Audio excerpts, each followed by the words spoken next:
Want to hear a story? Jack and the Beanstalk.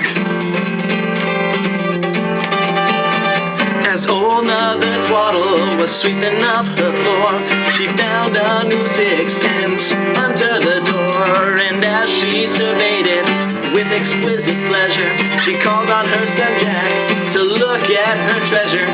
I'll comb thee and wash thee and make thee quite spruce. Thou shalt go to the fair and buy us a goose.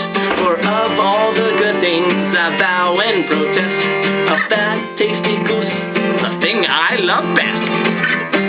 When old Mother Twaddle sent Jack to the fair, she hastened with onions and sage to prepare a savory stuffing for the delicate treat of what she thought was glee of the tidbits she'd eat. So when Jack reached the fair and around him was staring, a peddler cried out, "Buy this bean for a farthing. It possesses such virtues that sure as a gun, tomorrow it will grow near as high as the sun."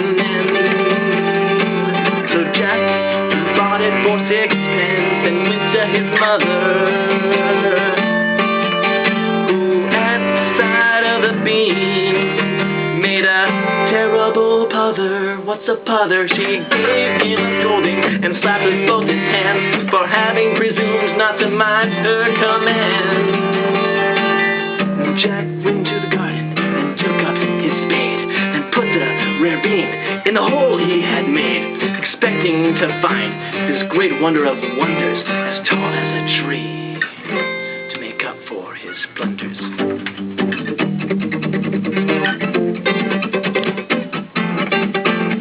Next morning Jack rose to view the large bean, when to his surprise even the top was not seen. It made a long ladder as strong as a rope, and Jack soon climbed on high full of joy and of hope.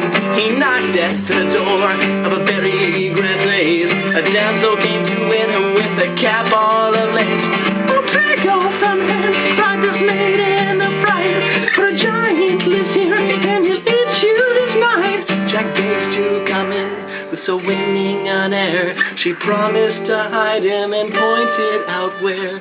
They no sooner had hidden when the door opened wide, and in stalked the giant with a very long stride. Guitar solo.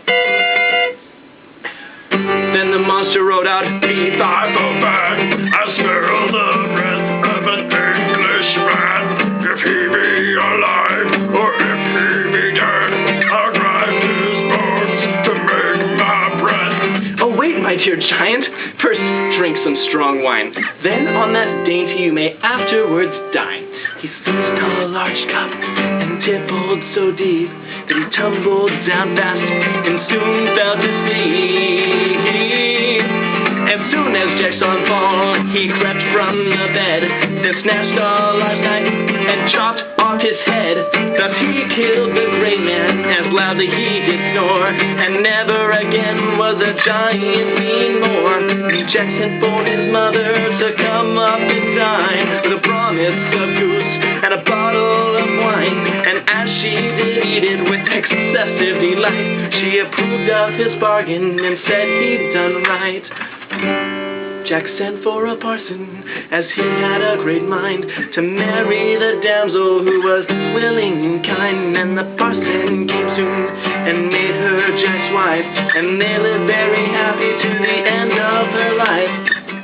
Here are Jack and his wife, and his mother are seen, all dancing a jig around the wonderful bean,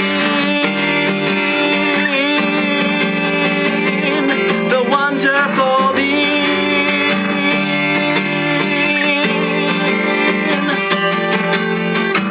The wonderful bean.